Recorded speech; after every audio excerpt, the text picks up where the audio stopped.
It was so shiny, it looked like someone was shining a very bright light on a piece of aluminum. The craft is disc-shaped, probably bigger than a 747. And it arced over the top of our car. Then there was a third object even behind the first two. So it came across and just stopped. It went back the direction it came from. This light went like this. That forever gave me the view that something other than us was out in the world. There's no doubt that we're being visited. There is no doubt.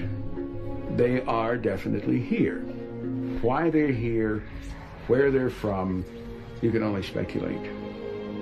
More than 80 million Americans believe that the Earth has been visited by extraterrestrials, visitors from outer space. And after a count of about 4 seconds, gone. We're probably missing. More than 40 million Americans say they have seen or know someone who has seen an unidentified flying object, a UFO. Object. I have seen alien vehicles on 8 occasions since then.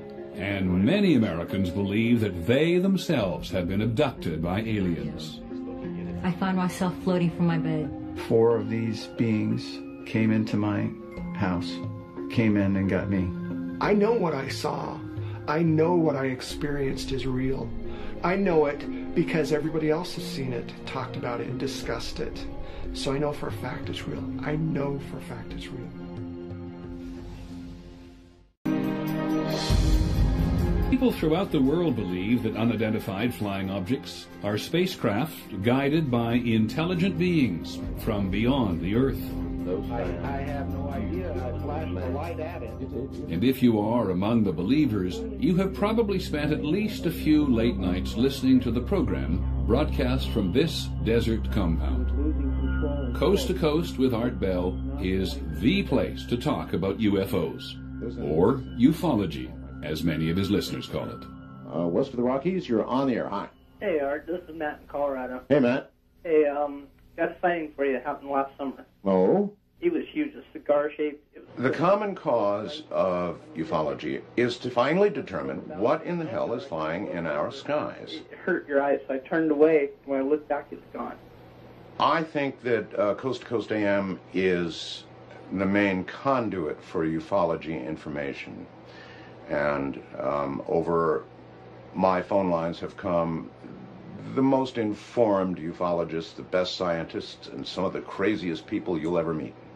And it was moving very slowly with the cloud cover. It definitely overflew New York City. And I never heard about a triangular UFO until I looked it up and I found that you had seen one. Yep. And Coast to Coast began as actually a political show, kind of like everybody else's political show that radio is infested with. And one day I got sick of doing the same damn thing over and over again, same politics over and over. And I began to sort of inject a little, well, a different kind of programming, you know, aliens and... 3 points of light. The weird thing about them was... Coast to Coast became the 4th most popular program on American radio. It was really weird. Like they were doing a dance? Yeah, exactly. And they went over the rooftop. I think we're fascinated with the whole concept of alien intelligence because it would be so strange if we were all alone.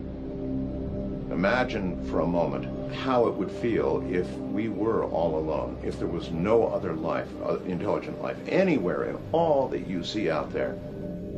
Art Bell and his wife Ramona say they encountered something from out there in 1994. We were on the way home from Las Vegas, about a half mile from where we're standing at the moment. I just happened to look out the rear view mirror and just saw something coming up from behind us.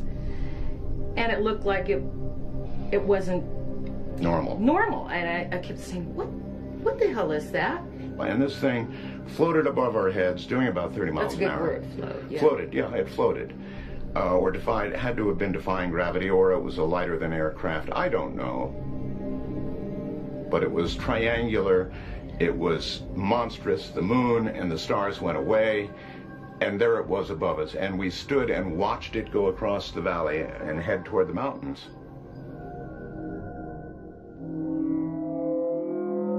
Art Bell and his wife were alone, but there have been UFO sightings with hundreds, even thousands of eyewitnesses.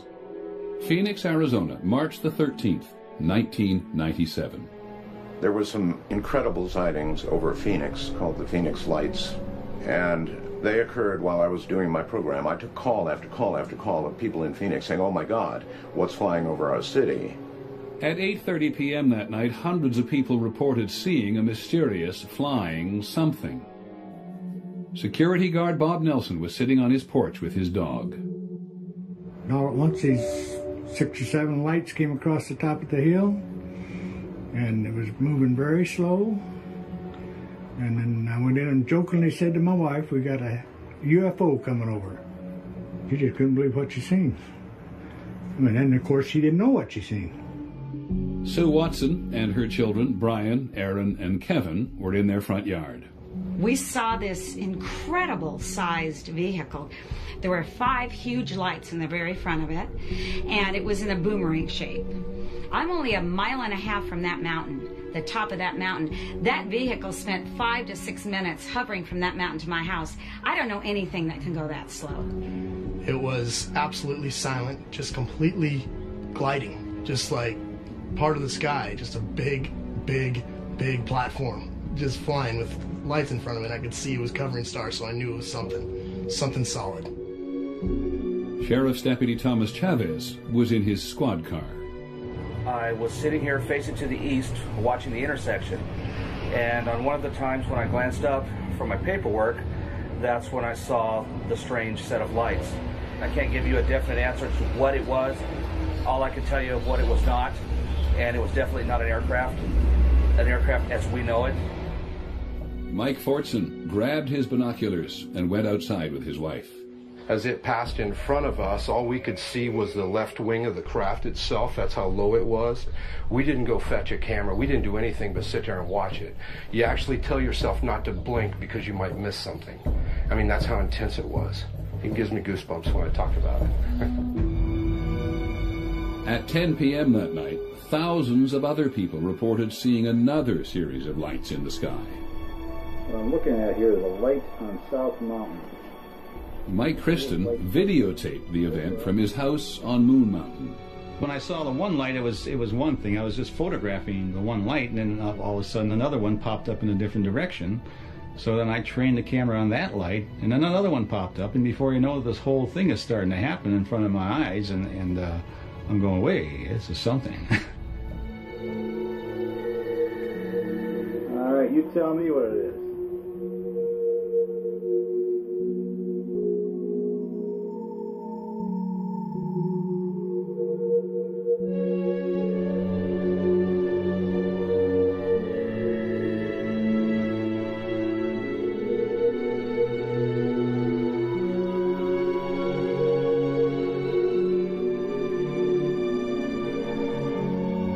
Hey, Sue? I know what I saw, and it was something that I've never seen before and probably will never see again. And it was amazing. It was amazing. It was something that is not from here, and that's what's so intriguing to me about it, that it's unknown, the unknown of it. I am so certain at what I saw that I would testify in a court of law or in a congressional hearing as to what I saw, because what I saw was not an aircraft. I think it was a UFO. I honestly believe that there was a UFO. You don't have to believe me. Nobody believes it. But you'll believe it when you see it. When it comes to unidentified flying objects, seeing is believing. This is the Center for UFO Studies on the outskirts of Chicago. There are files here from thousands of witnesses who report seeing UFOs, and the records go back for decades.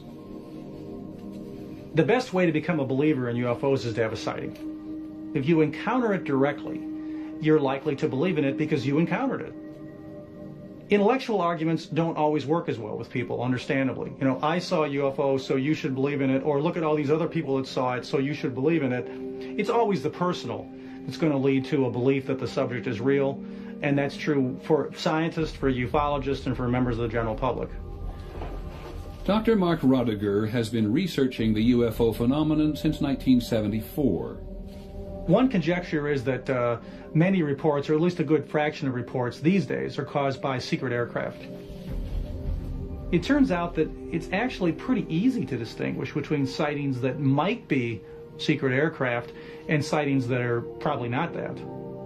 When you get a UFO sighting where the object behaves in a way that defies conventional physics, defies the way that an airplane would move, and when you can see the object, it's not just a point of light, but there is some size there, some actual shape you can see, and that thing isn't shaped like an airplane, well, then it's not a secret aircraft. It's whatever it is, it's just something totally bizarre and strange. An example of that would be a sighting that occurred in January of 2000 near St. Louis on the Illinois side of the river. This huge triangular object was moving fairly low to the ground, kind of zipping around the area.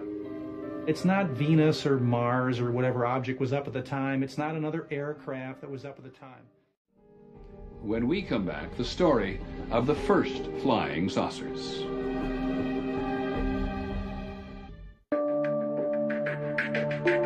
The fascination with unidentified flying objects can be traced to a day in June 1947 and to one man, Kenneth Arnold. He was not a guy who read science fiction. He was not a guy who had any occult interests. He was not a guy with a lot of imagination. He lived pretty close to the ground mentally, but he loved to fly. And so on the Tuesday afternoon of June 24th, 1947, when he saw these 9 dish-shaped objects flying at some considerable speed over Mount Rainier, he thought that he was witnessing a secret military experiment. Every newspaper across the nation has made headlines out of it, and this afternoon we are honored indeed to have here in our studio Kenneth Arnold, who we believe may be able to give us a first-hand account and give you the same on what happened. Go ahead, Kenneth. They looked something like a pie plate that was cut in half with a sort of a convex triangle in the rear. I'd be glad to confirm it with my hands on a Bible because I did see it. It's just as much a mystery to me as it is to everyone else who's been calling me the last 24 hours wondering what it was. The press referred to the 9 objects Arnold said he saw as flying saucers. Arnold was such a straight shooter. He was so clearly puzzled. There was no possibility that this guy was making up a strange story. Arnold's sighting just seemed to catalyze everything. All of a sudden, there was this presence of something unidentified in the sky that couldn't be ignored. And in the next 2 or 3 weeks, there were many hundreds of sightings.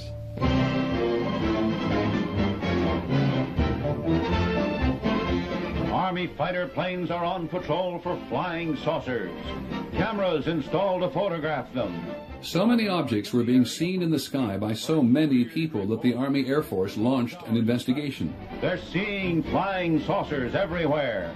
And on September the 23rd, 1947, General Nathan Twining issued a memo that said quite categorically, the phenomenon reported is something real and not visionary or fictitious.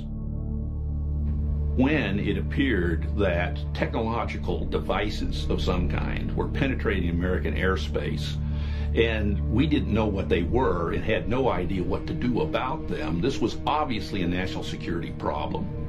It was the beginning of the Cold War, and what Americans feared most was being attacked by the Soviet Union.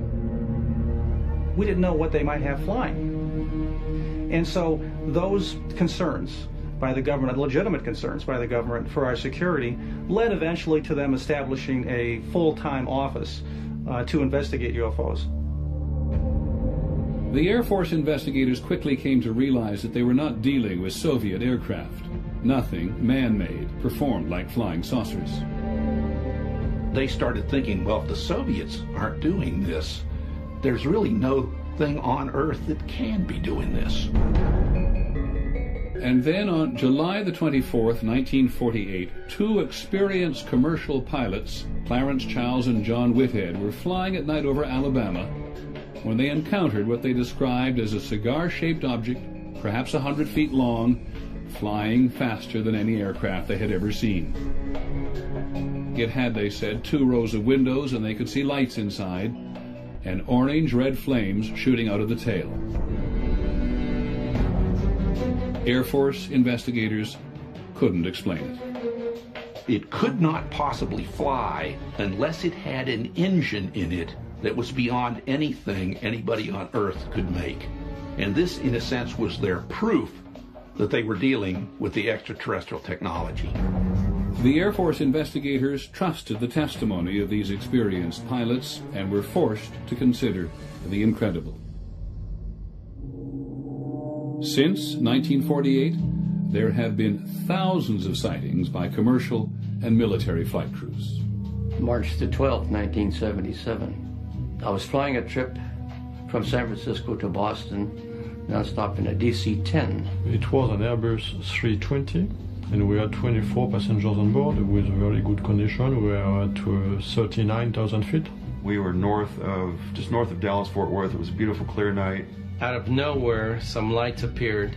Looking over to the left of me, just to the north of me, I noticed a red light of some kind to the far, the distance off our port side, our right side. And Larry says, well, keep an eye on it. He says, well, now it's coming at us. And they began a turn from pointing directly at us in an echelon sort of a turn away. It was not a plane, it was not a weather balloon. It was huge, absolutely huge. It was dark red color. And so this object began to become transparent and it disappeared. It was absolutely crazy. Crazy.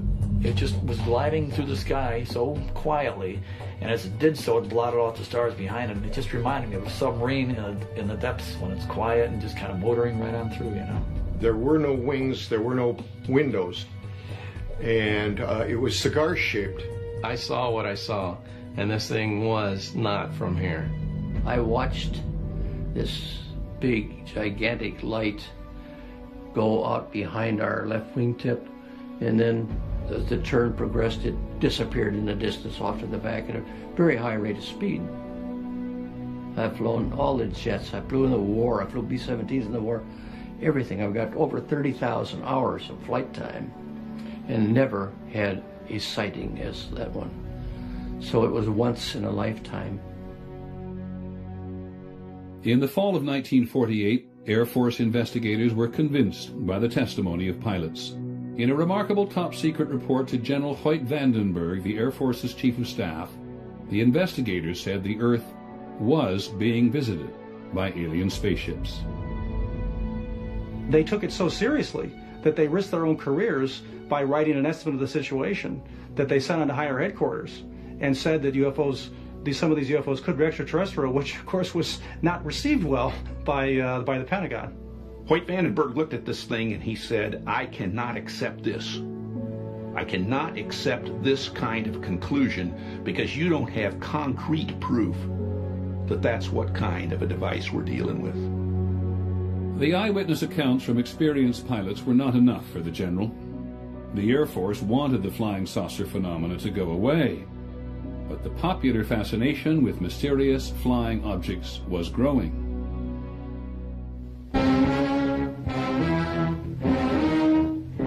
In 1952, the Air Force received more UFO reports than any other year in history. The sky is the stage, the actors, so-called flying saucers. And they're back on the scene with some new twists. This is a photograph of a flying saucer taken by myself, and it reminded me of two straw hats stuck together at the brim. I saw an intensely bright, white-green object in the sky. Now, I wouldn't want to say that this was one of those so-called flying saucers, but whatever it was an object and not an illusion. The Air Force had really tried to downplay the UFO problem. But by the summer of 1952, there was an enormous wave of sightings. There were hundreds and hundreds, probably thousands of sightings. Most alarmingly, the sightings were focused on Washington, D.C. At least 3 radar systems in Washington and the area were picking up unidentified targets. This very much worried people in Washington because it looked like penetration of the most important airspace in the country. In July 1952, the Pentagon's communication system was overwhelmed by calls about UFOs. The number of calls of frightened Americans, hysterical Americans coming into the switchboards of the American government were clogging communication channels. And if American communication channels were clogged, then this would leave America vulnerable to a potential Soviet attack. So the task is calm the Fuhrer, end the hysteria. It was public hysteria, not the flying saucers themselves, that threatened the national security. President Truman ordered the CIA to make recommendations on how the Air Force should handle the UFO problem. The CIA convened a panel headed by the physicist H.P. Robertson. The Robertson panel says we must do something to remove the aura of mystery from the UFO phenomena so that people no longer take them seriously and don't bother to report them. That's what we want. So flying saucers, whatever they were, wherever they came from, were to be made the subject of ridicule. But it was impossible to control the public interest. The public was fascinated. One of the most widely read magazine articles at the time proclaimed, "The flying saucers are real." One of the most respected publications in America, Life magazine, published photographs. Just a minute, ladies and gentlemen. I think something is happening. And then came the movies. The day the Earth stood still. This could be the beginning of the end for the human race. The War of the Worlds. The meteors, or the often ridiculed flying saucers, are in reality the flaming vanguard of the invasion from Mars. Flying saucers have invaded our planet. Washington, London, Paris... Earth versus the flying saucers. The whole world is under attack. Can it survive? The government simply could not control the public's appetite for a phenomenon so intriguing. They're pulling us up. When we come back, the Air Force tries to explain the unexplainable. Prisoners hurtling through endless space. During the 1950s and 60s, Project Blue Book, based at Wright-Patterson Air Force Base in Ohio, investigated hundreds of UFO reports every year. They came from every part of the country, from people in every walk of life. Night sightings, day sightings, sightings of mysterious lights, structured craft. The reports came to Blue Book seeking answers to what it was in America's skies. Blue Book was overwhelmed by the volume of reports. Americans were told again and again, we have a crack unit of individuals, scientifically trained people studying this phenomenon. That wasn't the case. There wasn't a massive institute where Blue Book had a staff of white-coated lab technicians. There was a guy at a desk and a secretary and a private or someone there, typing stuff. It was a very, very small project.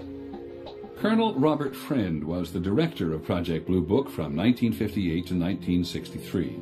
We wanted to explain as many sightings as possible, but we recognized that the amount of resources that would have been necessary in order to do this would have been far beyond those that we were ready to commit at the time. Blue Book was never intended to become a serious, full-scale scientific inquiry. The Air Force had another mission for its UFO office. Blue Book was tasked with a public relations mission, and that mission was denounce the UFOs, dismiss the UFOs, debunk the UFOs, and anybody who believes in them. Just come up with answers and get this UFO thing out of the newspapers. The best way to keep UFOs out of the newspapers and therefore out of the public mind was to say repeatedly that they were nothing more than weather balloons or rare atmospheric conditions, a star on the horizon, whatever it took. What they wanted to try to do was, I think, to re-educate the public regarding UFOs, to take away the aura of mystery. And that job was most often left to Blue Book's one civilian scientist, Ohio State astronomer Dr. J. Allen Hynek. To this time, there is no proof that I would consider valid scientific proof that we have been visited by spaceships. There was not one sound. I listened. There was not a sound. Between 1948 and 1969, Dr. Hynek was Project Blue Book's lead scientific investigator on thousands of cases. His job was to stretch his imagination to try to find explanations for every possible case he could, even if he knew it didn't make any sense. Don't you think it would be kind of unusual for a meteor to just fly across the road and hover over there a minute and then drop to the ground? The coming over wouldn't be bad. The hovering that would bother me. The longer he was in, the more cases he saw, the more he realized that he couldn't explain the cases, and there was a genuine mystery involved here. In the middle of the Cold War, across remote stretches of the northern United States, the Air Force kept ballistic missiles and B-52 bombers on constant alert.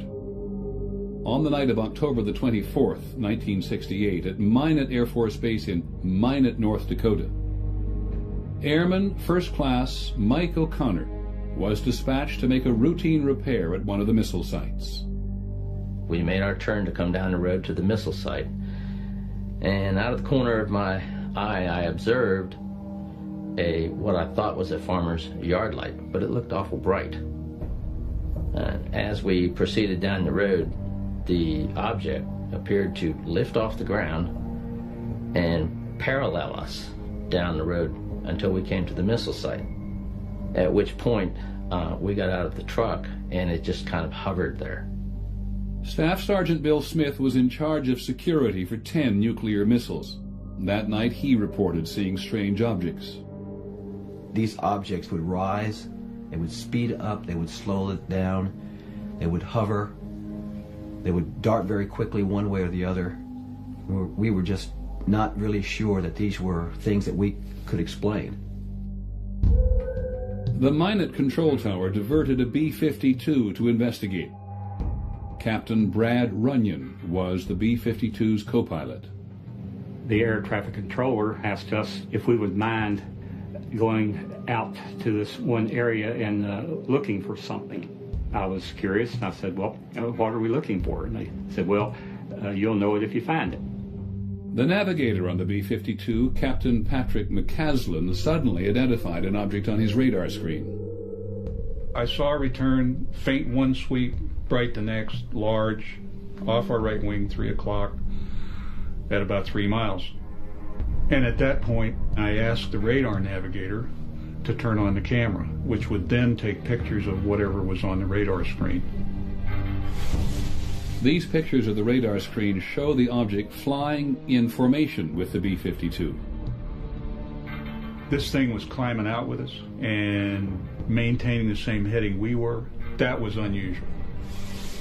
But what really watered my eyes when this thing backed away and allowed us to turn inside of it.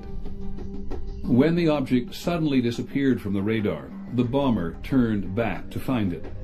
Co-pilot Runyon was the first to spot what appeared to be a glowing craft hovering near the ground. When things like that are happening, it seems like time just stands still. My estimate, overall object was a minimum of 200 feet in diameter, and it was hundreds of feet long. It had a metallic cylinder attached to another section that was shaped like a crescent moon. I felt that this crescent moon part was probably the command center. I tried to look inside the thing, but all I could see was a yellow glow. At that point, I was fairly sure that I was looking at an alien spaceship, something that had come here from some other planet other than Earth. Co-pilot Runyon and the other crew members of the B-52 reported their sighting when they returned to the base. According to Blue Book's investigation, the crew of the B-52 and 16 witnesses on the ground said they saw a UFO that night.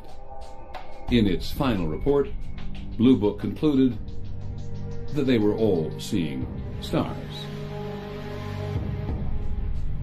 None of those pilots saw a star. I know those pilots. I know what their training was. I know how many stars they'd seen in the course of their careers, and they were not looking at a star. It bothers me that Blue Book blew it off. I don't think this incident has ever been adequately explained. The Air Force finally got out of the business of trying to explain UFOs in 1969. It closed down Project Blue Book after an independent commission concluded that UFOs were of no scientific interest. There was one loud dissenting voice: Blue Book's once skeptical chief scientist, Allen Hynek. After more than 20 years and more than 12,000 UFO investigations, Dr. Hynek had become a believer. In Blue Book, for instance, we would get reports from military pilots, and that was particularly embarrassing to the Air Force because after they had trained those men, and they couldn't very well, they could say that a civilian pilot might have been untrustworthy, but they could hardly say that to of their own military pilots, and we got case after case after case from military pilots which never hit the press. The difference between Allen Hynek and the people he worked with in Blue Book was this: he was a scientist and they weren't. And he never forgot that he was a scientist. The Air Force paid his checks and paid him well. But they couldn't quell his scientific curiosity. And it was his scientific curiosity that finally won out. And that will, I think, probably at some point in the future history of science, will earn Allen Hynek a reputation as a courageous and principled man. Dr. Hynek spent the rest of his life investigating sightings and calling for a serious scientific inquiry into the UFO phenomenon. Most of his fellow scientists rejected his opinions.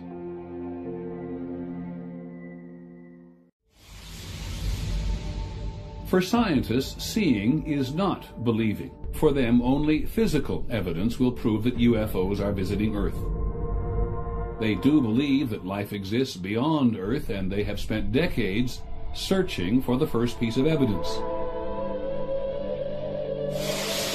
A spacecraft launched by NASA and the European Space Agency traveled billions of miles, and in January 2005 landed a probe on Saturn's moon Titan. No human spacecraft has ever landed so far from Earth. These images of Titan's surface suggest an active world of rivers and oceans. Scientists believe that where there is liquid, there may be life. If we look for life in our backyard, our cosmic backyard, if we look there and find life, imagine what that tells us. That some other random place that happens to be a nearby planet has life just the way we do. Then there's no telling how rich the entire universe is with life. There is still no evidence that the universe is rich with life, but mainstream scientists think there has got to be life. There's more than 100 billion stars in our Milky Way galaxy alone.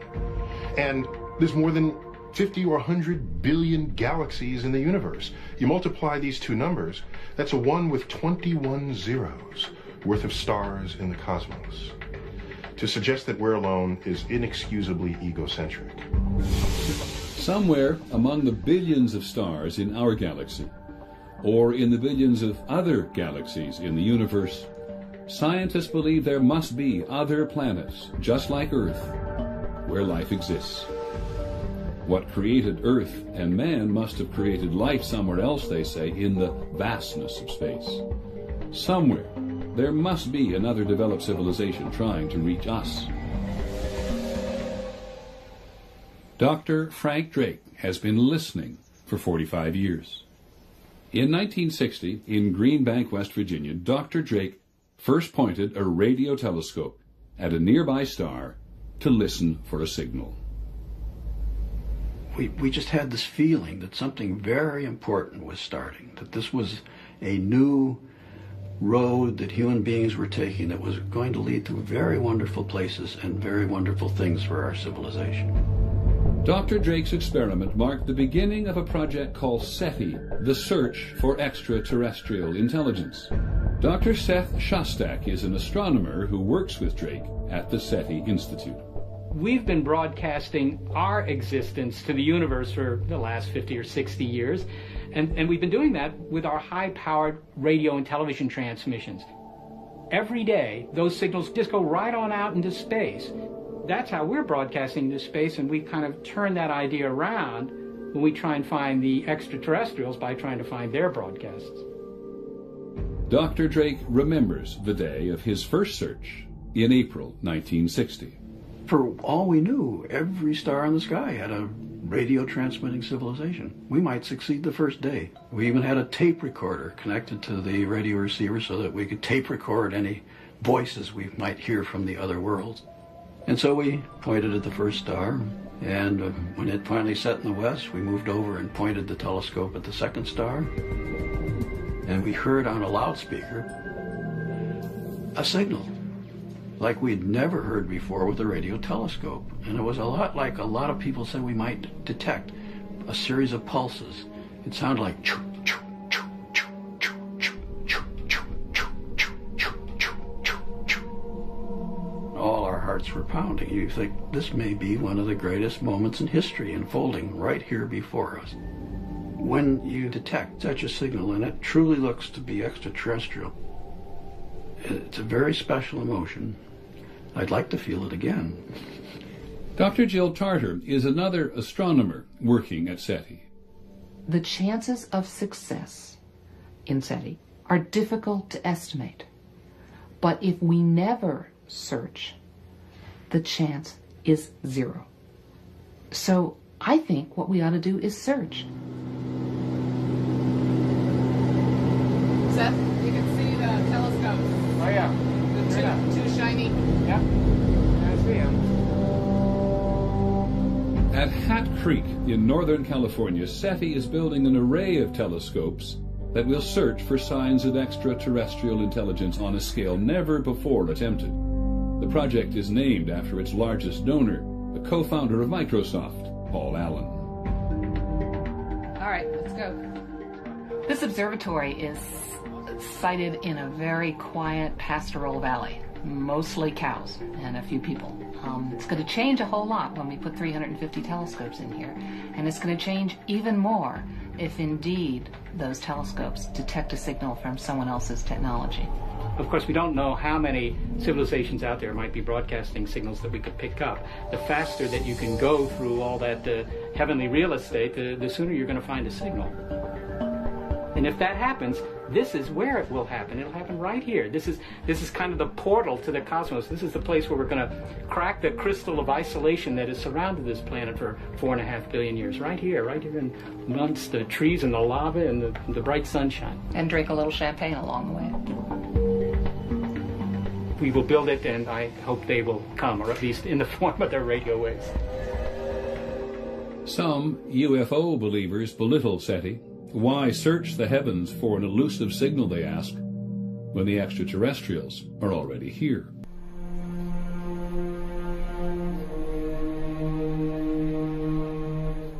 For many of those who believe that the Earth has been visited by extraterrestrial spacecraft, this remote New Mexico ranch is hallowed ground.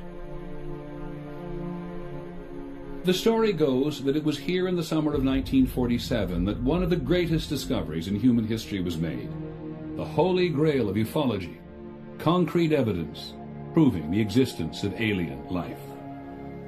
Major Jesse Marcel, the intelligence officer at the Army Air Base in Roswell, receives a telephone call.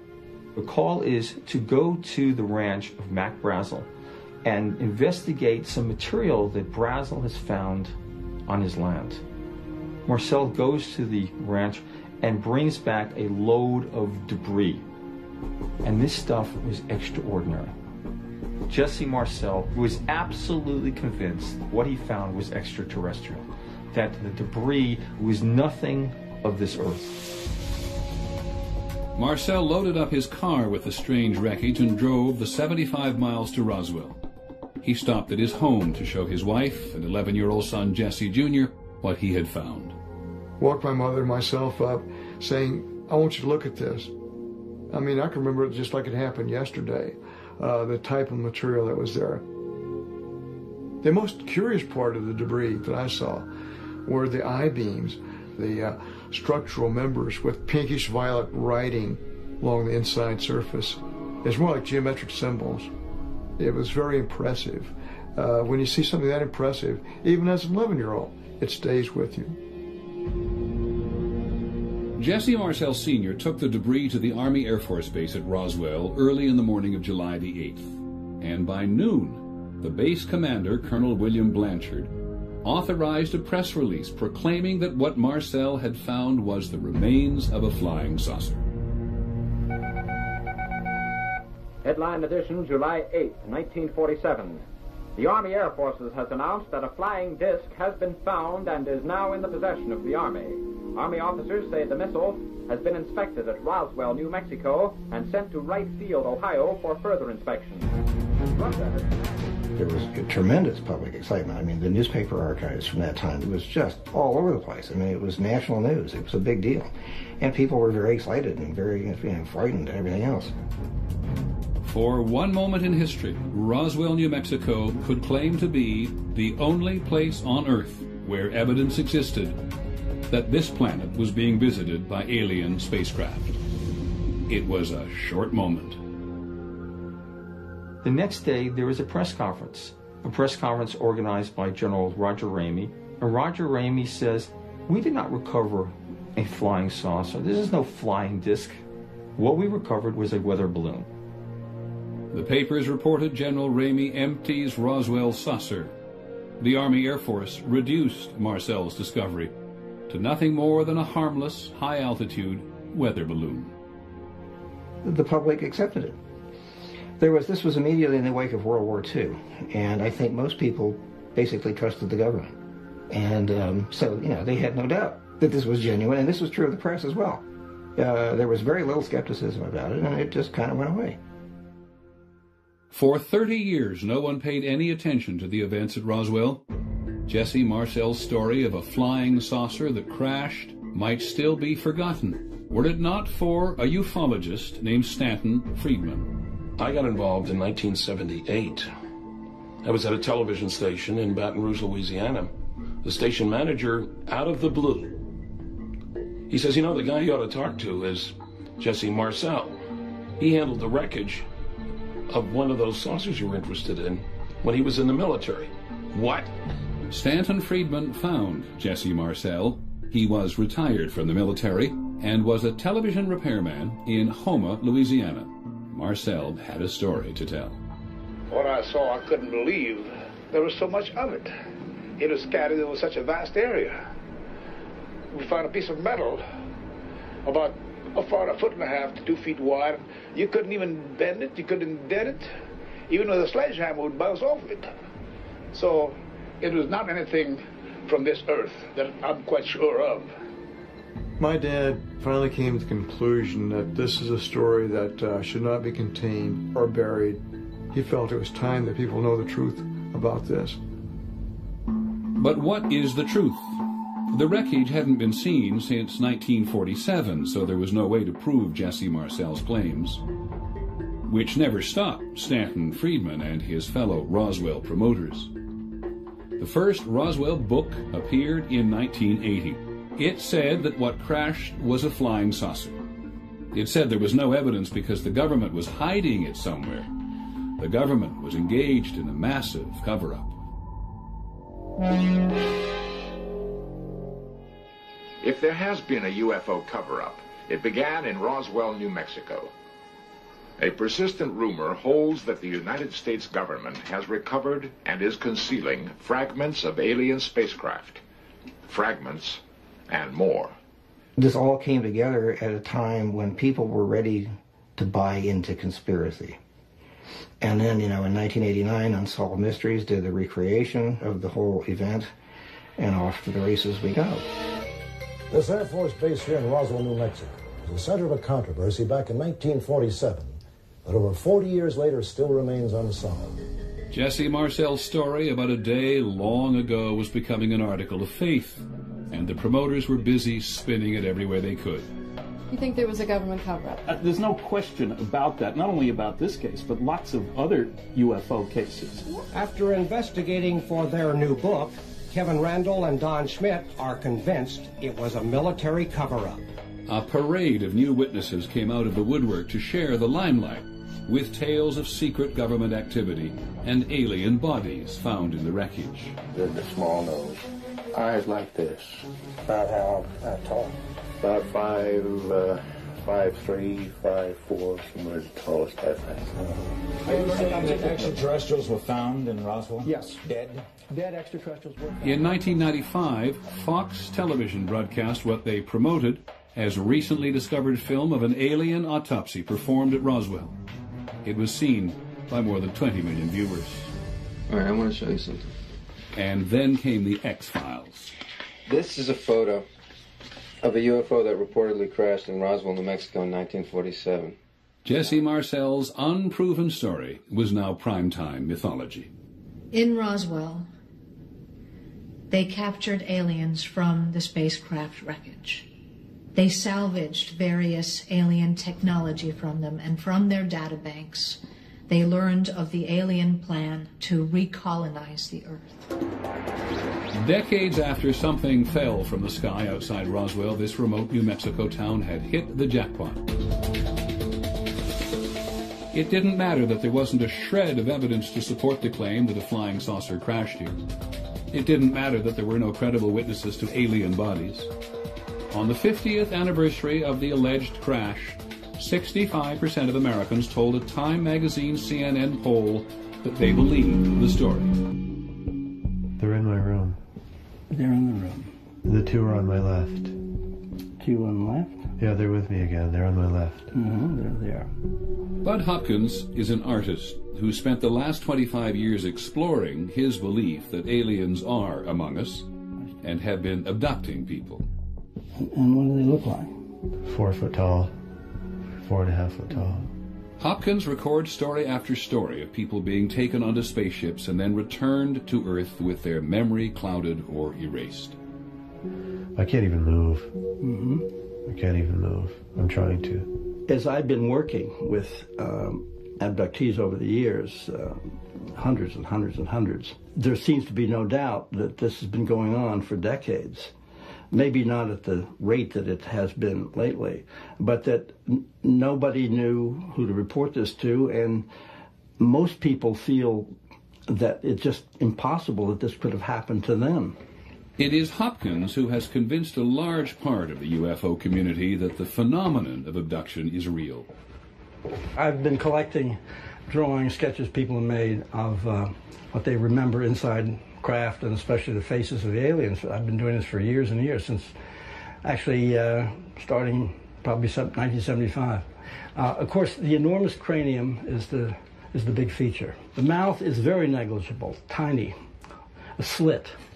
Bud Hopkins was the first. He published books and magazine articles, made public appearances, and then others followed. Abduction is now a common theme in movies and television. According to a Roper poll in 2002, 1 in 5 Americans believe that abductions have taken place. For the so-called abductees, the memories of what they say they have experienced are deeply traumatic. Most of the abduction experiences that I've had have been from my bed in the middle of the night. This is not all, however, the great majority. I'll be in bed and I will somehow sense fear. I'll sense something in the room, and at some point I can't move. I couldn't move my head left or right, but I could kind of look down at the foot of the bed, and I saw people standing at the foot of my bed. I see these eyes are just looking right through me. And then I don't remember anything. I woke up the following morning. The person may remember the beginning of an experience and the ending, but they don't remember what happened in between. And they're quite tormented by this. They come to me and we proceed with the investigation. In most cases, Hopkins uses hypnosis in what he says is a way to connect the person to memories that have allegedly been repressed. Just feeling comfortable. relaxed. Hypnosis has been extremely useful. When the person is physically relaxed, some of the static can be cleared away and the person has a clear recollection of what happened. You're in bed. 1, this is a long time ago, we're just going to see what it was. 2, right on the edge. 3. He's looking at me very closely. I'm saying he, but I don't know, it feels like a he. One of the things, of course, that caught my attention from the very beginning was the similarity of these cases and the details that were coming up over and over again. Through hypnotic regression, I came to realize that there was a spaceship maybe 100 feet in the air off to the left of front of my house, and an alien came in, was next to my bed. It put its hand out, and I put my hand out. Sort of a chalky skin, very dry to the touch, and I don't really remember how, but suddenly we were sort of floating. They brought me in front of a being that was so horrifying that I'll never be able to, put it out of my memory. It was very tall, probably about 7 foot tall. Very tall and very thin and very scary, and sometimes almost like an insect, very frightening to me. And I found myself in this room, and I was lying on this stretcher, and this being, I don't even know how to say this, he started to put my legs apart. They put like a jock strap on you of some sort with a tube attached to it, and it runs through a machine, and they somehow extract sperm. I don't know how they do it. And this female brought a baby, and she sort of handed him to me. And I instantly said, this baby is mine. I know he's mine. She pulled the baby away from me and said, no, this baby is ours. So 5, you're starting to wake up. 4, waking up. 3, almost awake. 2, 1, fully awake. I'm glad we did that. Yeah. We didn't know those things. Yeah. Bud has been looking at it for a long time, and I very much like his understanding of it and how he helps people. What I remember is definitely real. It was very real to me. It's real. These people were moved and terrified and touched by their memories and what they believe happened to them, and that's why they believe. I think if I had recovered a memory like that, I'd have a hard time disbelieving it too. If this is real, it has to do with every single one of us, and we need to know more. I mean, there needs to be more questions asked, more. It's important. Because there is life in the universe, and we're babies, literally.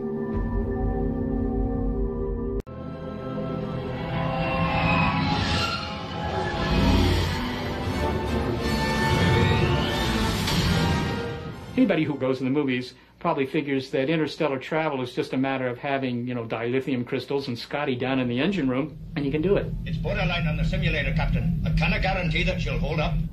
Warp drive, Mr. Scott.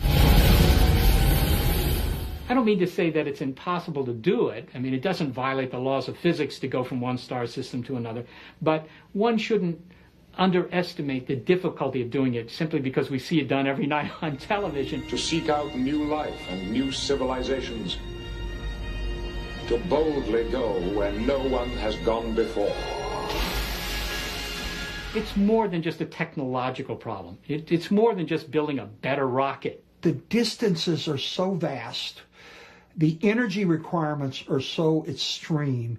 It would be very, very difficult to travel between. Some people slam the door on the question of other civilizations visiting the Earth because distances are so far away. I say, not so fast. And the final death of the universe. Dr. Michio Kaku is one of the leading theoretical physicists in the world. He is a professor at the City University of New York. Because Einstein's theory, space and time is a fabric. The fundamental mistake people make when thinking about extraterrestrial intelligence is to assume that they're just like us, except a few 100 years more advanced. I say, open your mind. Open your consciousness to the possibility that they are 1,000,000 years ahead. A civilization that could harness the power of stars might be able to find a shortcut through space and time. Einstein said you cannot go faster than the speed of light. However, he left a loophole open. This is a wormhole. You know, in school we learned that a straight line is the shortest distance between 2 points. But actually that's not true. You see, if you fold the sheet of paper and punch a hole through it, you begin to realize that a wormhole is the shortest distance between 2 points. Only those civilizations, millions of years ahead of ours, capable of harnessing the power of billions of star systems, have the ability perhaps to open gateways through space and time, to travel through portals, to go these enormous distances in a blink of an eye. A way, perhaps, for an alien vehicle to bridge the vastness of space. You simply cannot dismiss the possibility that some of these UFO sightings are actually sightings from some object created by an advanced civilization. A civilization far out in space, a civilization perhaps millions of years ahead of us in technology. You simply cannot discount that possibility. I have no idea where it was from. I just know that it was one unidentified, and it was certainly flying. It was a UFO, for sure. My God, what did we just see? But we saw it, and when you see something of that sort, your life is never, ever the same. I mean, it is like it just happened yesterday. I believe that the object that I saw was extraterrestrial. You can't even sleep because you're thinking, what in the world was it? What was it? And where it came from, when it came from, we do not know. I wish we did. When you look at this handful of cases that cannot be easily dismissed, this is worthy of scientific investigation. Maybe there's nothing there. However, on that off chance that there is something there, that could literally change the course of human history. So I say, let this investigation begin. The National UFO Reporting Center is really one man, Peter Davenport, sitting alone at his desk in the corner of his living room. Davenport is the only person we met who devotes himself full-time to collecting reports and investigating UFO sightings. This is the heart of the National UFO Reporting Center. A telephone, my trusty tape recorder, spare tape recorder if I need it, reference materials with regard to aircraft, and a website. That is UFO Central, if you will, to coin a term. And as modest a facility, physically speaking, as modest as it is, we nevertheless can collect a lot of information. A lot of information from eyewitnesses to add to the already enormous record of sightings going back more than 50 years. Data that science ignores. The proper stance is one of skepticism, because what we ufologists are saying is that the planet Earth is being visited on a regular basis, perhaps on a daily basis. There goes that line. National UFO Reporting Center, good evening. My name is Dr. Scott Crawford. I'm calling from Miami, Florida. I'm an amateur astronomer. Mm-hmm. I was just outside my backyard. Mm-hmm. I saw an object move from east to west over Miami. How long did you see it, please? About 10 seconds. 10 seconds. National UFO Reporting Center, good evening. White is like a big ball of white light, and behind it was like this orange flame stuff. Like in the front of 5 windows, and very bright lights, and I thought probably someone was looking out the windows. Mm-hmm. Okay. No lights, no noise. I'm going to guess it was going 1,000 miles an hour or faster. I really don't know. Round spaceship. More than 50 years after Kenneth Arnold saw the first flying saucers, it is left to Peter Davenport and only a few others to investigate this mystery. It changed directions. Mm-hmm. Twice. Every day, 7 days a week, Davenport talks to people, sometimes dozens of people, who have seen an object in the sky. People for whom seeing is now believing. Thank you very much. Good night. Wow, this was a good one. We're still hoping to find that golden nugget that will make our position incontrovertible, namely the fact that it appears that these things that we call UFOs are visiting the planet Earth. The golden nugget of ufology, something to elevate ufology to more than a shadow of mainstream science, to convince the skeptics that UFOs are more than just lights in the sky. Ultimately, the UFO believers and the scientists have one thing in common. They dream of the day that there will be contact with extraterrestrials. Ultimately, only contact is going to resolve the mystery.